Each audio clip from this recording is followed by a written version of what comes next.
Channeler, AS. As the channeler, I would like to share an anecdote.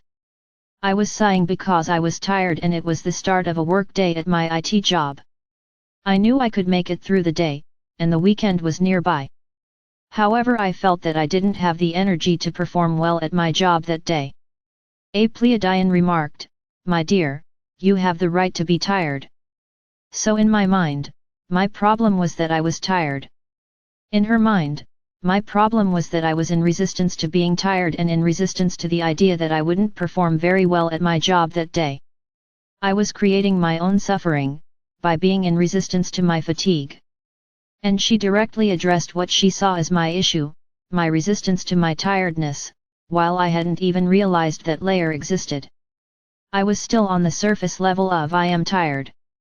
If I had argued that it was my fatigue that was the problem, then I am pretty sure she would have gently pointed out that I should just do my best and be at peace with the outcome, because no one can do better than their best. On to Hakann's message. My dearest brothers and sisters, this is Hakann speaking. I greet you in peace and love. This is another installment in our Path of series. The messages whose title starts with the path of present a spiritual or consciousness expanding practice. Different practices will work better for different people. Hence, it is up to you to decide which practice you want to engage in. Of course, you can just try a practice and see if it works for you. And going to a conventional psychologist can also be a great option. None of these messages are a substitute for visiting a doctor or a psychologist, if you have physical or mental health problems. Articles in the last few weeks have mentioned unblocking yourself. That is a good thing in general, and it can also have the side effect of helping people manifest better things in their life. So for example, if you have emotional blocks related to relationships, that might interfere with your ability to find a relationship. If you unblock that, for example with today's technique, then you might have an easier time finding a relationship, either with or without using explicit manifestation techniques. Today's practice is self-inquiry. Or more specifically, examining your assumptions and associations and personal rules. If a so-called negative or so-called ugly thought or emotion arises in you, just observe it, without judging it or suppressing it or immediately trying to change it. And if you wish, you can then ask yourself, what assumptions underlie this? What associations underlie this? What personal rules underlie this? In the anecdote from the channeler, for example, his personal rule was that unless he had a clear illness, he needed to work and he needed to do a good job. He was experiencing some psychological distress because he knew he would do suboptimal work that day, and in his mind, that wasn't acceptable.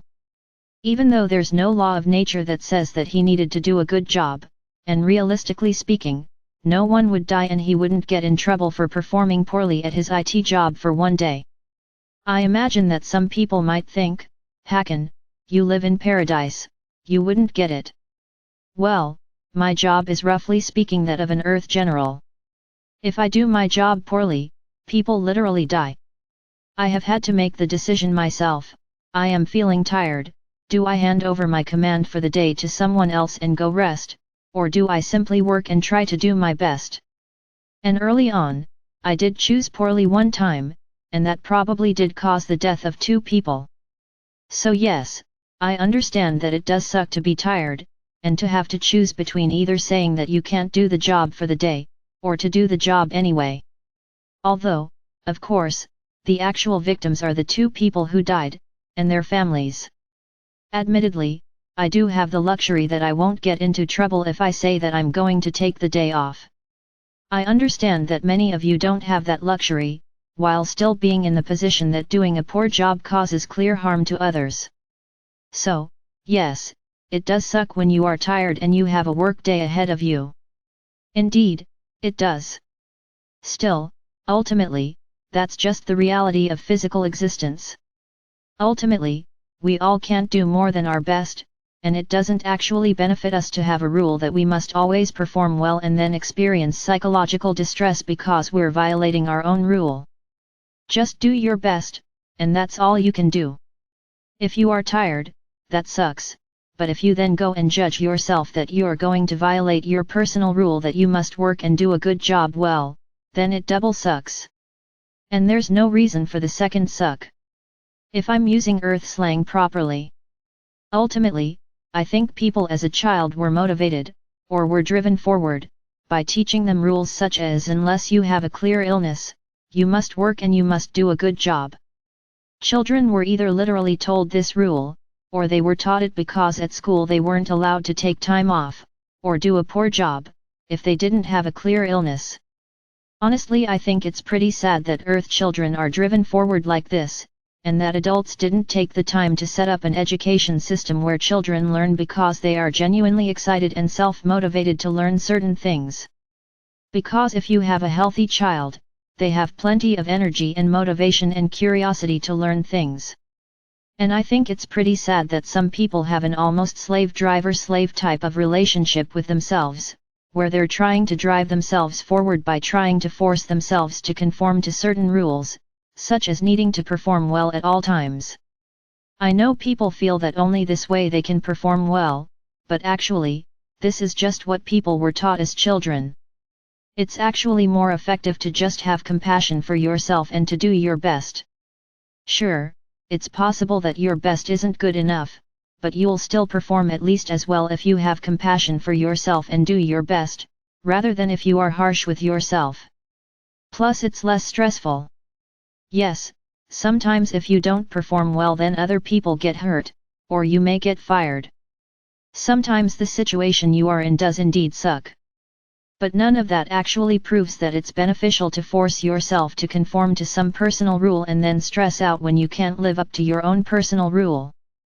Being harsh with yourself actually isn't ever productive, it's just a pattern you were taught when you grew up. Being compassionate with yourself is actually more productive. Not to mention that you're amazing for surviving on Earth for as long as you have, and you deserve all the love and respect in the universe. I love and respect you. So, that was one example of examining your assumptions and associations and personal rules. Namely, the channeler was tired, experienced psychological distress because of it, and we discovered that he had an underlying personal rule that didn't actually make sense and was just a remnant from his childhood. Let's look at another example. Say that you notice that you emotionally dislike a person, even though the person has never harmed you or wronged you. Well, you can just observe that and then think or say out loud, what assumptions underlie this? The answer might just pop into your mind. If it doesn't, you can try to find the answer via journaling or talking to friends. For example, you might realize that you think that he is a certain type of person, because of the way he looks or speaks. However, your assumption that he is that type of person might not be accurate. Furthermore, even if he really is that type of person, you also might have unreasonable negative assumptions about that type of people. In the same way, if you find yourself emotionally disliking a person, you might observe that and ask yourself, what associations underlie this? Then you might realize, for example, that you dislike this person because he reminds you of something or someone unpleasant from your past. Or you might realize that this person represents something to you that you would like to have or be, and you might be resentful that you don't have it. So for example, Tom might see a rich person and emotionally dislike him, either because Tom just assumes that the rich person must be evil, or because Tom wants to be financially comfortable too and is resentful of this rich person who has attained wealth. Or Anne might have been hurt by men, and therefore she might dislike men, or dislike men who remind her of the man who hurt her. And while I have empathy for Anne, and while ideally people shouldn't get hurt, and while it's not fair, ultimately it's up to Anne to do her inner work and to do her healing work here.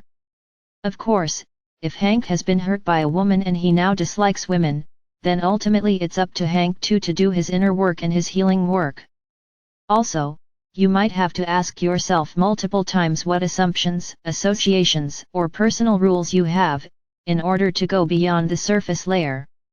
So for example, you might see a person on the street who is dressed in a very sloppy way and find yourself judging that person very harshly. You can observe that and then ask yourself, what assumptions do I have about this person? The answer might come back, because of the way he dresses, I assume that this is an irresponsible person. Okay, but that doesn't yet explain why you are emotionally annoyed at this person. So then you can ask, for example, what associations do I have with irresponsible people? And then, with this second question, you might arrive at the real answer why you are annoyed at this person. So those are examples of things you might find if you ask yourself, what assumptions underlie this or what associations underlie this? You can also observe and ask yourself a third question, namely what personal rules underlie this.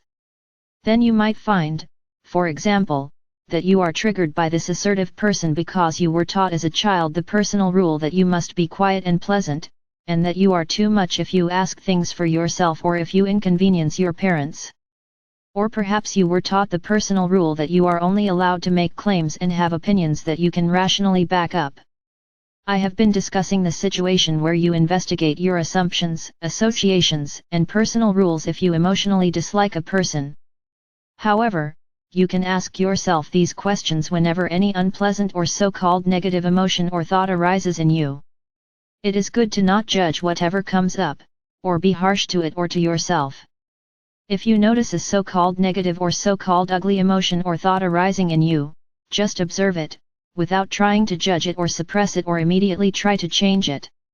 And if you wish, you can then ask yourself, what assumptions underlie this? What associations underlie this?